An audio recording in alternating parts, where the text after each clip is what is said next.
Os modelos físico-matemáticos representam situações do mundo real por meio de equações. Essas fórmulas tentam prever o que pode acontecer num determinado cenário de forma idealizada, mas muito precisa. Por exemplo, quando queremos saber o impacto de uma hidrelétrica no curso de um rio, qual deve ser a forma exata da asa de um avião, ou quantas pessoas devem nascer num determinado local em 10 anos. No caso do novo coronavírus, modelos físico-matemáticos são muito importantes para conseguirmos entender o que está acontecendo no Brasil e no mundo e tomarmos as melhores decisões, tanto nos setores do governo quanto entre nós, a população.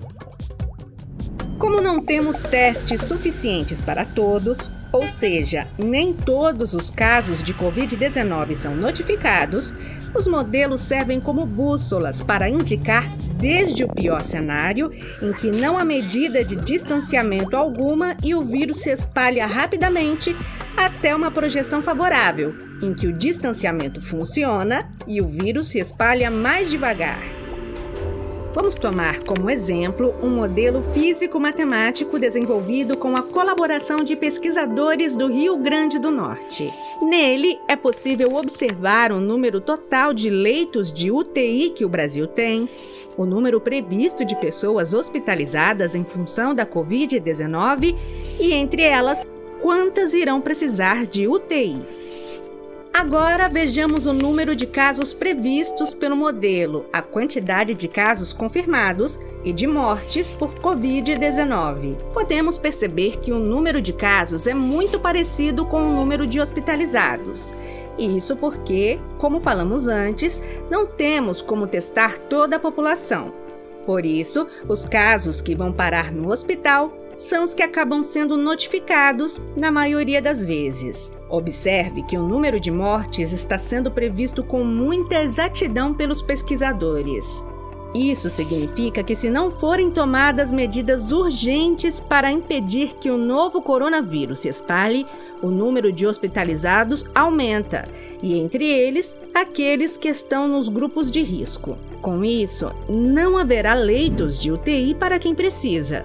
O sistema de saúde público e privado entra em colapso, pois não há vagas, respiradores, equipamentos de proteção individual e pessoas suficientes para dar conta da demanda, pois até os profissionais de saúde adoecem e desfalcam o atendimento.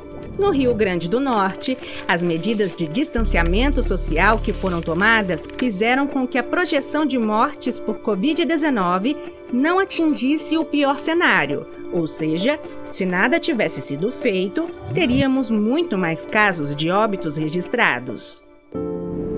Quando fazemos isolamento vertical, ou seja, somente de determinados grupos, como por exemplo deixando em casa somente quem tem acima de 50 ou 60 anos, ainda assim o sistema de saúde não tem vagas suficientes para todos.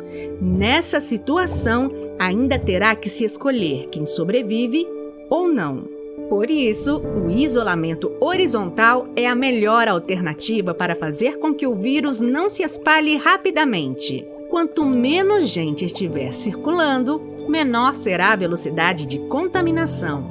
O distanciamento social é difícil, mas é necessário para o bem de todos. Fique em casa e evite o contato com outras pessoas.